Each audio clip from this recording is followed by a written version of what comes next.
Please listen carefully. Hello, universe. Welcome to the Optimist Daily Update. I'm Summers Kristy. And I'm Kristy Jansen, and we're part of the team behind the Optimist Daily, making solutions the news. We bring you reader-funded solutions news every day in order to change the tenor of news media, social media, and the direction of your day to one focused on solutions. 7 days a week, we publish positive news stories written by award-winning journalists and delivered online to your inbox and through our social channels.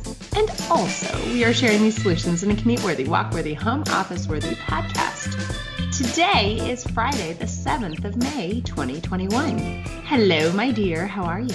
Hi, Summers. Happy Friday. Happy Friday. I feel like we should probably fess up a little bit to our audience that sometimes we pre-record these. I know. Because you'll be hearing this on Friday, but it's actually not totally Friday yet where we are. Although if we were recording from New Zealand, it would be Friday already. You're right. It would be. And the only reason I say that we have to fess up is I have some folks who follow me on Instagram who are very confused by the storytelling not matching the days of things that I'm posting on social. And then they're listening to the Optimist Daily Update and they're like, wait, you had to drive the baby around again today? So those folks who are listening to today's podcast, which is actually tomorrow's podcast, which was actually recorded yesterday's podcast, no, but thank you for your astute attention to detail in our lives, in Kristy and my lives. You're exposing us, Summers and Bigly here. I know we're bigly exposed, but that's okay because you know what we are at the Optimist Daily? We are transparent. We are transparent and we are determined to share solutions with honesty, and that's our gig. So regardless of what day it actually is, how are you this particular day, Kristy? This particular day, I'm working from my home office today. Oh, it's a whole day at home day. It's a whole day at home today because I want to figure out that balance between being in my office, working there, which I feel super productive and it's very energizing, and also balance it with working from my super productive home office now where I have a little bit more spaciousness and less distractions so I can get some focus time as well. And that's going to be this interesting balance, and I'm learning how to do that. I love the hybrid experience, right? And, yesterday I worked from the car. The day before I worked from the car. And I don't love that hybrid experience. But I do think that it's work is different and work has to be different and has to become more flexible. And so, if we retreat to our more creative and productive and as we call them GSD times versus our more office-y times, what I'm trying to do actually in my life is not just have the office-y times, but also start taking meetings with people. Yeah. And we were talking about, and that's something that I've been feeling great about actually. On my real Friday, I have 2 meetings with folks that I haven't been able to really connect with. And there's something about going back into the world, even in tiny steps, now that I have this vaccination fully done, I feel more relaxed. And it's even if I'm still meeting over Zoom, something has freed up for me. Right. That I didn't even realize was keeping me from really being able to reach out and connect, even if it is a Zoffie, as I'm calling it, the Zoom coffee. Zoom coffees or Zoffies. That's fantastic. A Zoffie, which I had with a wonderful person who's also a really important emissary, and she's also a philanthropist, and she's working. I'm thrilled to have this deepening of that connection.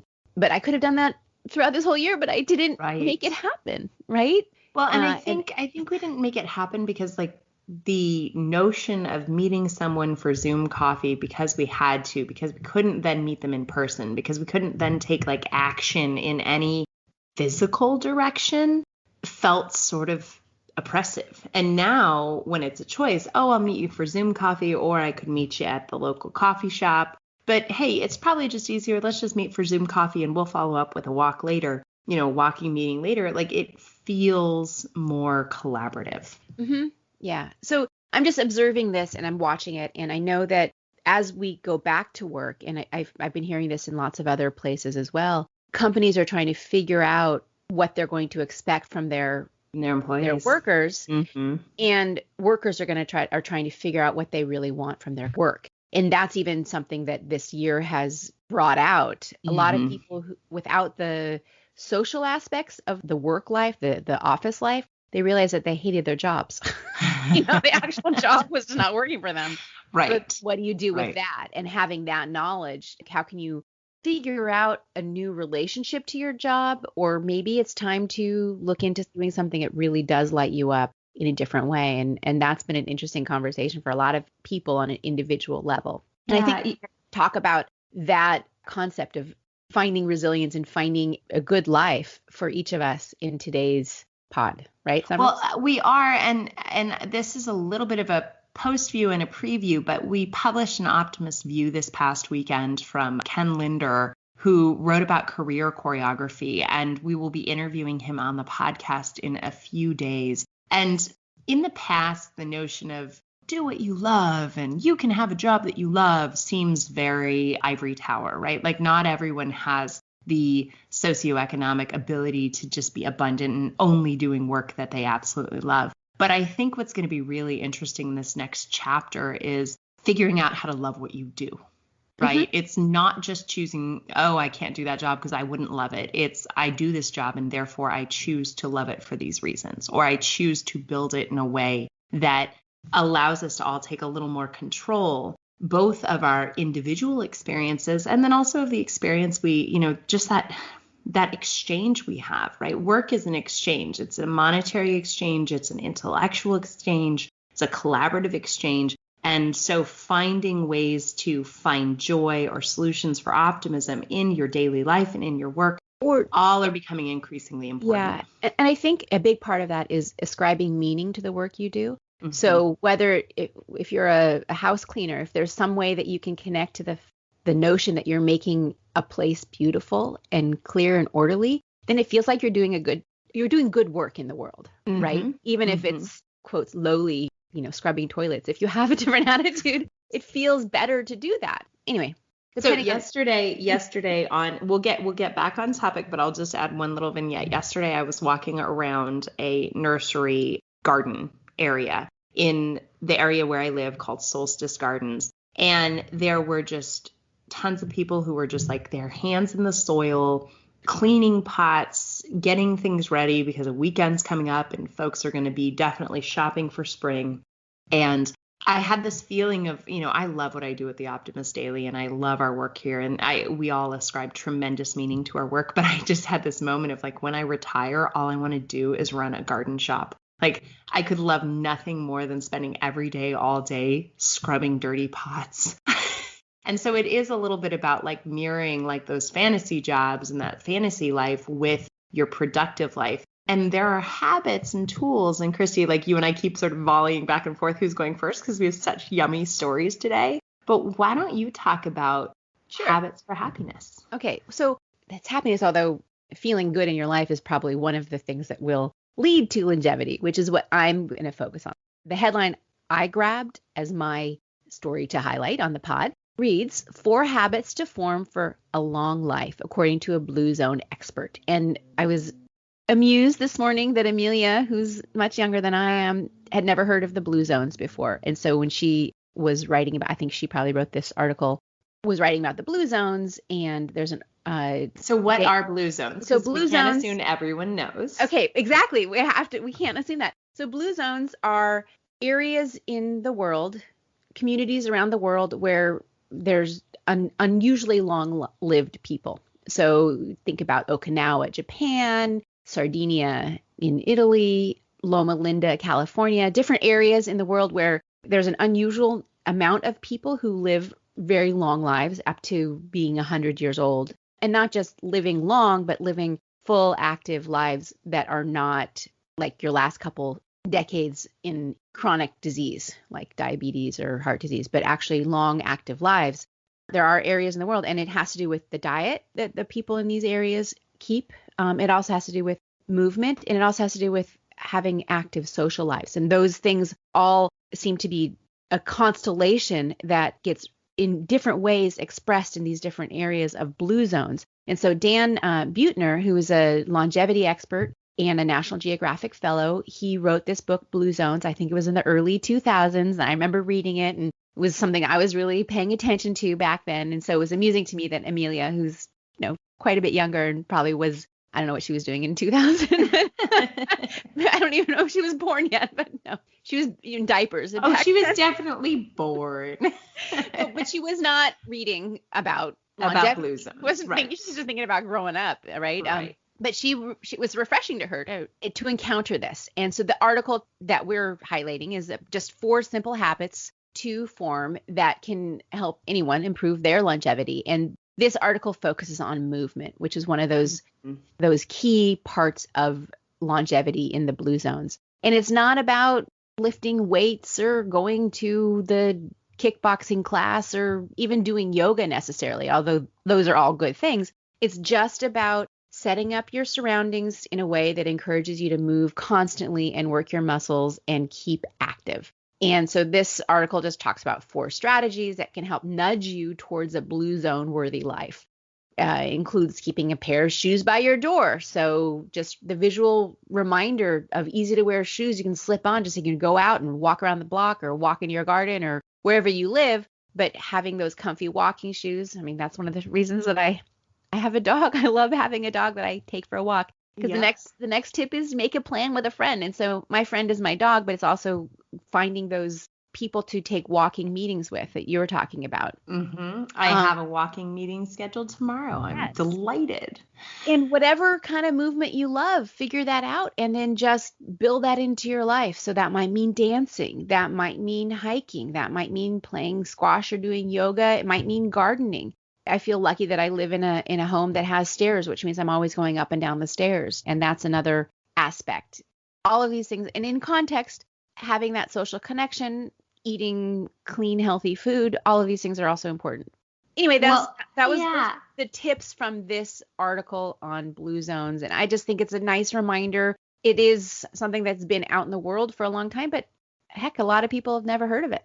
Well, and also I think there are some people who just anticipate they'll live a really long life, and there are other people who anticipate they won't. And my husband and I actually have this sort of struggle in a way because I'm fairly sure I'm going to live to like 97, and he's got this like got to get it done before I die mentality and seemingly thinks he's going to like die tomorrow. Yeah. And so we have this like headbutting in our relationship where there is actually, we can't control everything. And right, there are terminal things that come up and physiological things that come up that could shorten one's life, certainly. But there are also decisions you can make along the way to plan for a long life. And that feels so much more expansive than the pressure of, got to get it done now. And I think that what I love about blue zones is that it reminds us that longevity is an option too. Right. It's interesting because I have a very close friend who's just turned 90. And this last year has been both wonderful and challenging for him. Yeah. Because the slowing down, and he's a very active person, but he's been out in the world. He's kind of this moving. So in the beginning of this pandemic, when he had to sort of slow down and just be home, it was actually he looked better than he had for years. I was seeing him at a distance, right? But then he had a health crisis in the middle of this, and not related to COVID, but it actually for a couple months he was really not doing well. And now that he's 90, he's trying to figure, and now he's better. He's recovered from that crisis, but he's trying to figure out the whole idea of needing to move. That's the advice he's getting, because when you're 90 and you don't do much for a month, it really means it's harder to get back up and walk and move. And you have to be strategic in that, and just even if it's 5 minutes every day or 10 minutes every day, and build on it, and just have that kind of constant movement until you get back to feeling like you can be in your body again. So anyway, it's an interesting thing to think about. Yeah. And from where we sit in middle age, and Amelia sits in the first quarter of her life, and my friend sitting at, in the last quarter of his, it all matters. Right. Well, one of the things so the article that I picked today kind of dovetails on this conversation. The headline reads, Thought Leader Series, The Resiliency of Human Nature. Something that I've always been very fascinated with is the idea of post-traumatic growth syndrome, which is the opposite of post-traumatic stress. There are a lot of people who have undergone traumatic experiences and have seen growth. Well, a recent study and conversation with psychiatrist and neurobiology expert Dr. Richard Friedman, this story comes to us from one of our emissaries who submitted this to editorial, found that humans have boosted resilience in the face of trauma and stress. So in the same way the pandemic has tested us and disturbed so many of us, it's also, as we were talking about earlier with regards to jobs and life, it's clarified what's important to us and confirmed our ability to overcome immense challenges. Studies estimate around 90% of Americans have experienced a traumatic event. Those events can be everything from, physical trauma, death, loss of finances, abuse. 90% of Americans have been through a substantially traumatic event. Now, the prevalence of PTSD is only 6.8%. If 90% have experienced trauma and only 6.8% are suffering through PTSD, that has a big differential, right? There's a lot of people who do not have PTSD. That's not to discount in any way those who have suffered all that we've endured this past year. It is, however, a way to get us all thinking about the fact that there has been substantial growth and substantial abundance of creativity and ingenuity and determination that has come from this pandemic. So Dr. Friedman does point out that factors like steady income, family support, access to healthcare all make a difference when it comes to trauma recovery. What I like about this article is it reminds us that that is the infrastructure we need to provide for our whole community in order for everyone to bounce forward, to grow after traumatic events. He does emphasize, similar to our Blue Zones article, strategies like maintaining social bonds, having friends, exercising regularly, so put those shoes by the door, and engaging in mindfulness activities all are highly effective at boosting recovery from traumatic event. Now, the reason I picked this article, and you guys have been with Kristy and I through this journey, but the reason I chose this article is right now I am feeling particularly blue. I'm feeling a bit low. I'm feeling a bit overwhelmed. And I just needed a reminder that I have been through stuff and I have grown from it. And so many people have. And so if I can just get back to my tools, like the Blue Zone recommends, as well as, the things I know work, that we can move forward in a really positive way. So this article suggests that if you know someone who's struggling with lingering pandemic stress, encourage them to take solace in the fact that our brains are actually wired for resilience. By just employing these fundamental tactics, we can get back into our natural abilities. So I know I needed that reminder this morning. So thank you, writers, for writing it and sharing it with me. Kristy, what else do the writers have for us to look at today on the Optimist Daily? In addition to talking about these sort of personal bouncing back and personal health and longevity, we have some really great articles, and it was hard for me to choose from them. So that's why it's Friday. So I think we like to talk about lifestyle and personal and mental health. And it's called Feelings Friday. Right. Feelings Friday on the Optimist Daily. But there's some other great articles besides these two, which I recommend everybody go take a look at them actually on the website today. In addition, we have the U.S. Earthquake Alert System now covers the entire West Coast of the United States. Kristy, you weren't on the podcast when Amelia and I talked about this alert system. I would like to see whether or not the alert system is helpful or stressful because of the tornado alert system. How stressful that was. No, I think it's interesting. I haven't read that article yet, so I don't know what all goes into it, but I look forward to reading that. We have a perspectives on unpacking the hydrogen color codes, which is kind of an explainer about what is all this green, blue, gray, brown hydrogen. We're talking about green hydrogen a lot on here, but how is that different from these other colors of hydrogen, and why is that important? So that's a really good article. Speaking of hydrogen, also, PowerPace could make hydrogen fuel technologies safer and even more efficient, which could also help to launch us into the hydrogen economy, which I think is a big step forward in terms of our energy and fuel systems, getting off of fossil fuels and the carbon economy. Medical drone delivery project is set up to service remote communities in Uganda. And what else, Summers? All right, we've got how ranked choice voting strengthens our electoral system. automated beehive monitors bee health to prevent colony collapse. Now, this one's fun and possibly terrible for allergies. Plant Life launches No Mow May campaign to support pollinators in the UK. I'm sure there are a lot of people who'd be happy to not mow their lawns for the month of May. Well, it's a good thing for masks, though. Using masks. Exactly. So it's like masks up, allergies down, mow flat. There, I see a graph in this situation, and then like Zyrtec ads. And then last but not least, meet Cheyenne Sundance, the young advocate for urban agriculture. That and much, much more, as always, is available on the Optimist Daily. Thank you all for listening to today's Optimist Daily update. We promise to share positive solution-based stories with ideas on how you can participate in this changing world and ensure it is changed for the good. We promise to cover the current events with accuracy, legitimate sources, and offer you the information needed most to chart new paths for all of us. If you haven't already become one and you have the means, please consider becoming an emissary on the optimistdaily.com. And for starting at just $5 a month, you can help support reader-funded independent journalism that is trying to offer solutions to the world and connect us all to our solution-changing consciousness that addresses our world's biggest challenges with that problem-solving mindset. Please help us keep the Optimist Daily free for everyone who needs it, supported by those of us who can. Thanks, everybody. Have a great weekend, and we'll be back on Monday with more solutions.